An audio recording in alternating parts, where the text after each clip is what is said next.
Anatole, un blogueur culinaire passionné, avait une nouvelle recette à partager. Ce n'était pas n'importe quelle recette, c'était la recette du gâteau au chocolat parfait. Simple, rapide, et toujours un succès, promettait-il.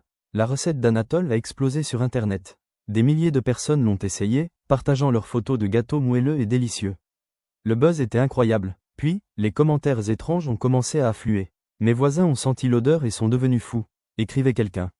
Un autre, mon chat refuse d'approcher de la cuisine quand je le prépare. Un chimiste en ligne, curieux, a décidé d'analyser les ingrédients de la fameuse recette. Il a publié ses résultats, et ce qu'il a découvert a stupéfié tout le monde. La combinaison de certaines poudres et épices, apparemment inoffensives, créait une molécule psychoactive unique. Le gâteau ne rendait pas seulement les gens heureux, il les faisait voyager.